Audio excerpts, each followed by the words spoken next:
Bapak Ibu Saudara kekasih Kristus, salam berjumpa kembali dalam renungan harian Kalimbuang Boba Jemaat Ratu Biringkanaya, edisi 17 Oktober 2020. Firman Tuhan hari ini menyapa kita dari Matius pasalnya yang ke-14, ayat yang ke-8 sampai dengan ayatnya yang ke-12. Sebelum kita membaca dan merenungkan, marilah kita berdoa. Kita berdoa. Bapa dalam surga, kami mengucap syukur untuk segala kebaikan Tuhan yang kami boleh nikmati sampai saat ini dalam kehidupan kami. Kami mengucap syukur Tuhan karena sepanjang malam Engkau telah menyertai kami, dan pagi ini Tuhan kami boleh bangun dengan tubuh penuh keberkatan. Sepanjang hari ini Tuhan kami akan beraktivitas. Tuhan Engkau berkati kami, karena kami boleh melakukan aktivitas kami dengan baik seturut kehendak-Mu. Kami akan membaca dan merenungkan firman-Mu Tuhan. Mari Tuhan Engkau membuka hati dan pikiran kami, kiranya kami boleh menerima kebenaran firman-Mu dan bahkan kami boleh melakukan dalam kehidupan kami. Hamba-Mu akan memberitakan Tuhan, Engkau berkati, kiranya hamba-Mu boleh menyampaikannya seturut dengan kehendak-Mu. Di dalam Yesus Kristus kami berdoa. Amin. Matius pasalnya yang ke-14, ayat yang ke-8 sampai dengan ayatnya yang ke-12.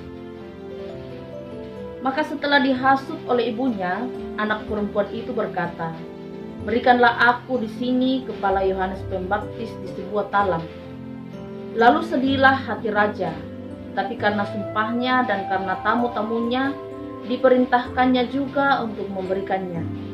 Disuruhnya memenggal kepala Yohanes di penjara, dan kepala Yohanes itu pun dibawa orang di sebuah talam, lalu diberikan kepada gadis itu dan ia membawanya kepada ibunya. Kemudian datanglah murid-murid Yohanes Pembaptis mengambil mayatnya dan menguburkannya, lalu pergilah mereka memberitahukannya kepada Yesus.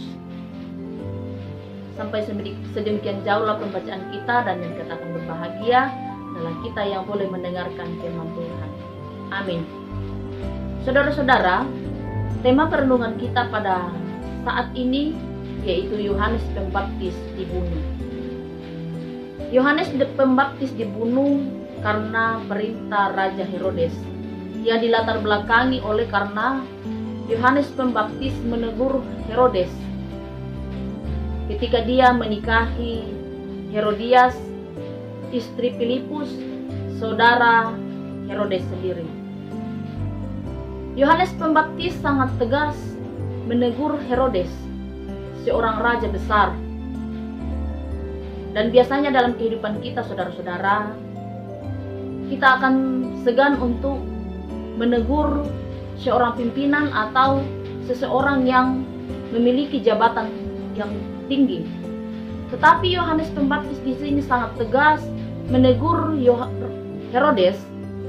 Dia tidak peduli atas kedudukan Herodes sebagai raja pada saat itu.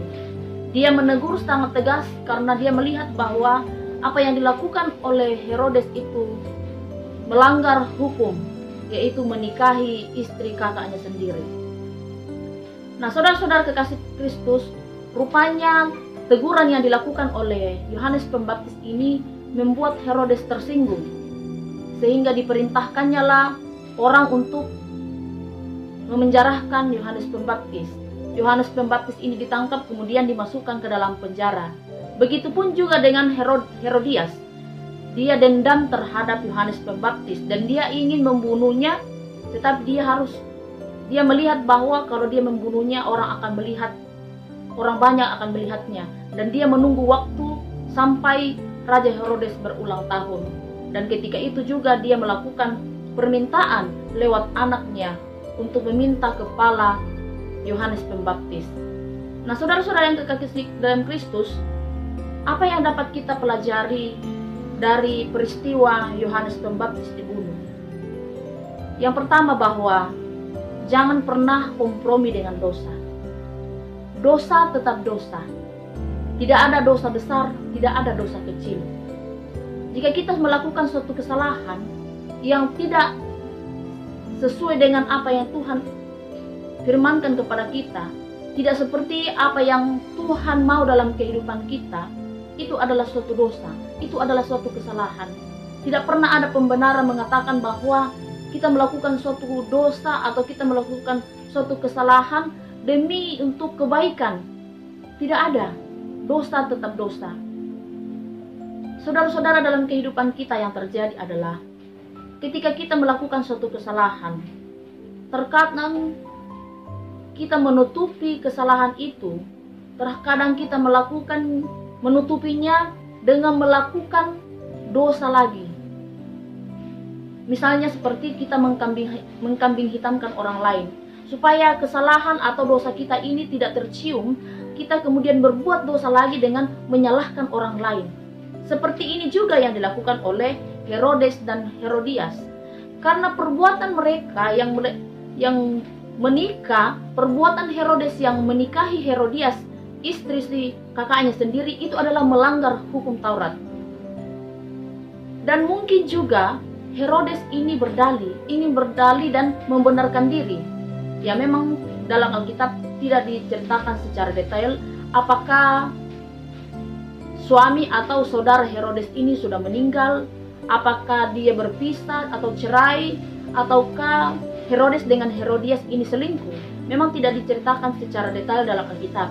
Tetapi bahwa perbuatan Herodes yang menikahi Herodias, istri saudaranya sendiri, itu tidak benar. Itu melanggar hukum Taurat. Dan itu sangat tegas ditegur oleh Yohanes Pembaptis, sehingga Herodes dan Herodias di sini tersinggung dan kemudian memasukkan Yohanes Pembaptis ke dalam penjara dan membunuhnya.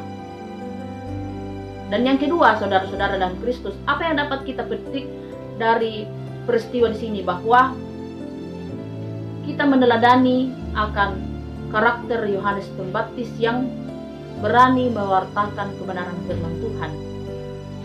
Dalam kehidupan kita, ketika kita melihat orang lain melakukan suatu kesalahan, terkadang kita tidak mau untuk menegur akan orang itu.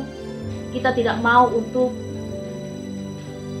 menyampaikan akan kebenaran kepada orang tersebut karena kita takut nantinya dia akan tersinggung. Dan sering kita juga berpikir bahwa untuk apa saya menegur dia?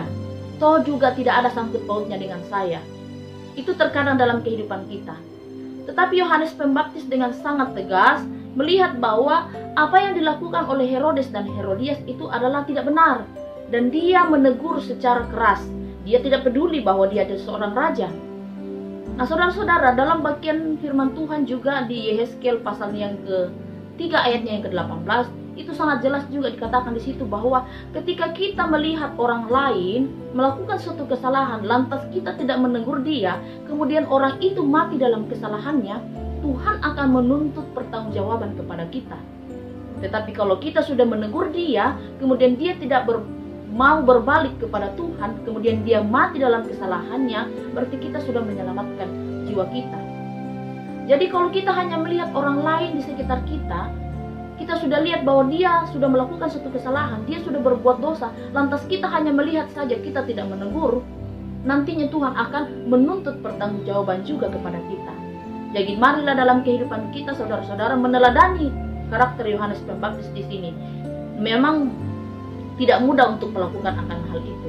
Banyak tantangan yang akan kita hadapi, karena pada umumnya kita, ketika kita melihat orang, kita tidak mau menegur supaya menghindari konflik yang terjadi. Tetapi marilah itu kita menegur dengan baik, cara penyampaian kita juga dengan baik, supaya orang itu bisa menerima dengan baik, menghindari ketersinggungan dengan menyampaikannya secara baik.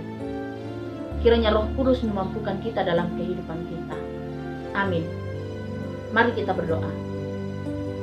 Terima kasih Bapa dalam surga, kembali lagi kami datang mengucap syukur karena kebaikan Tuhan dalam kehidupan kami.